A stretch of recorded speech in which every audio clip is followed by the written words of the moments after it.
Во рамките на јога центарот Лидија Георгиева постои посебна програма Јога за трудници. Кети Едровска Исајловска, која и самата долги години се занимава со јога, пред се ни раскажа за почетоците на оваа програма, инспирирани од францускиот акушер Фредрик Лебоајер, кој во 90-тите го посетил нивниот центар. Имале можност директно од него да научат за работата со трудници. Во далечните 70-ти, значи минатиот век, инспирирани од познатиот француски акушер Фредерик Лебоаје, кој прв почна да се зазема за природно мајчинство, природно породување,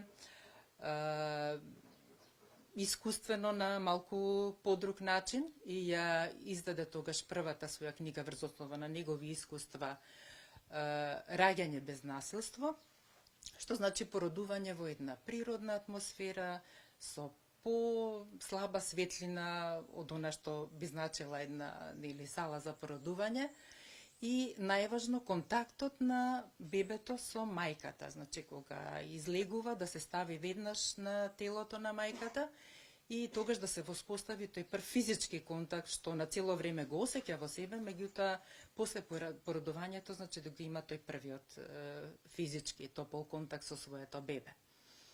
Тој не беше и гостин 90-тите години, тука учевме од него, така да сите тие искуства еве ги пренесуваме до ден денес. А зошто јога за време на бременоста во продолжение ни објаснува Кети од јога центарот Лидија Георгиева? Е потреба на жените во период на бремено, затоа што телото се менува како прво. Треба да бремената жена го прифати своето тело, но исто така и бебето, односно човекот што се создава во неа, така да оптоварувањата се и на физички план, и на емоционален план, и на духовен план, да се прифати целата таа состојба, зашто природата се погрижила. Значи, телото на жената е апсолутно подготвено за овој период на бременост, меѓутоа овој модерен начин на живот, каде што све на интернет можеме да прочитаме, да се информираме, колку што ни помага, малку и не оддалечува од она што во суштина се случува кај жената. Така да за овие час и половина што ние тука работиме, вежбаме, значи вежбаме вежби, меѓутоа исто така и разговараме, споделуваме искуства, даваме совети, многу им помага на бремените жени да се подготват понатаму и за периодот на порадување, но и периодот на мајчинство. По третиот месец од бременоста може да се почне со часовите по јога и може да се вежба се до породувањето, а секако неколку месеци по породувањето, кога жената е спремна, може да се врати на вежбањето јога. Идните мајки за време на јога часот покрај телесните вежби вежбаат длабоко дишење, техники за релаксација, концентрација и свесност. Ни доаѓаат и со препораки, веќе доаѓаат и со совети од гинеколози да можат да работат во тој период. Значи период кога се прават лесни, нежни стегнувања, за да се одржи добра циркулација во телото, да не доаѓа до оние отоци кои што се случуваат заради растењето на бебето во стомакот, притисокот на внатрешните органи, на крвниот систем, крвните садови. Се подобрува целокупниот метаболизам, тоа значи и хормоналниот систем кај жената, добива добар сон, значи подобро спие, релаксација. И најважно е секако тука дишењето, сето тоа го постигнуваме со одреден режим на дишење, кој што ние тука го практикуваме, заради тоа што природно исто е отежнато дишењето кај мајката заради растењето на бебето во стомакот. А за придобивките од јогата за време на бременоста во продолжение своето искуство ни го споделува Јана Малинова, мајка на 2 деца, која во текот на своите 2 бременности практикувала јога.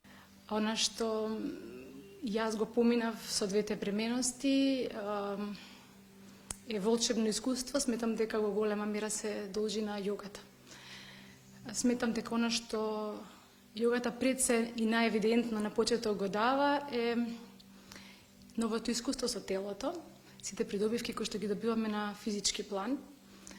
Добиваме една друга еластичност на телото, една мека и еластична мускулатура, која што ни е многу важна за целата таа физичка промена што доаѓа во текот на тие 9 месеци. И лесното враќање во форма, одржување на формата и лесното враќање во форма по породувањето. Мускулите се еластични, телото е подвижно и гибко, зглобовите можат да ја одржат целата тежина која што доаѓа со плодот. Болките, ако се јават, исчезнуваат со вежбите, со редовно вежбање. Во мојот случај скоро да ги немаше во напредна бременост. Рбетот, карлицата, кои што се многу важни, во континуитет остануваат витални, еластични и тоа придонесува за една здрава и среќна бременост. Јана ја истакна и важноста на свесноста што жената ја стекнува за време на јога часовите. Свесноста за своето тело и промените, но и свесноста за новиот живот во неа. Свесноста која резултира со градење на една здрава емоционална врска и ја прави мајката повнимателна за емоциите што ги пренесува на своето бебе, додека е во нејзината утроба, но и по пораѓањето. Јана ни истакнува уште еден битен момент, а тоа е релаксацијата, која како моќна техника се учи токму на часовите. Часовите на почеток и на крај се подготвуваме за часот и на крајот завршуваме со една подлабока релаксација во која што повторно понираме длабоко во себе и длабоко се опуштаме. На мајката, особено по породувањето, ќе биде неопходно брзо и ефикасно опуштање. Посебно ако бебето е на ексклузивно доење, што исклучително го препорачувам, тогаш нема кој да ви помогне да му подаде шишенце со млеко.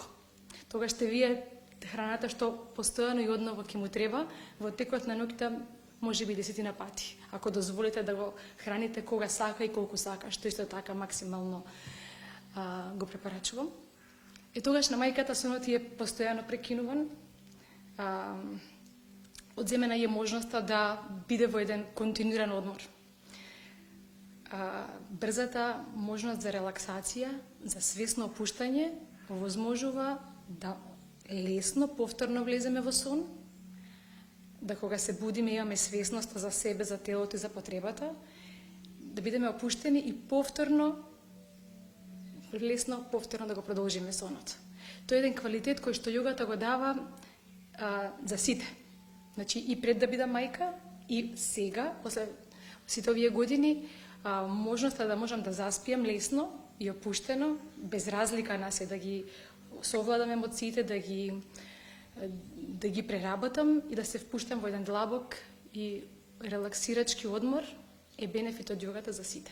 А во рамки на јога центарот, како новитет е и јога програмата за жени кои се на вештачко оплодување. Јога која покрај придобивките на телото, голем акцент ќе стави и на емоционалната состојба во тој период на жената.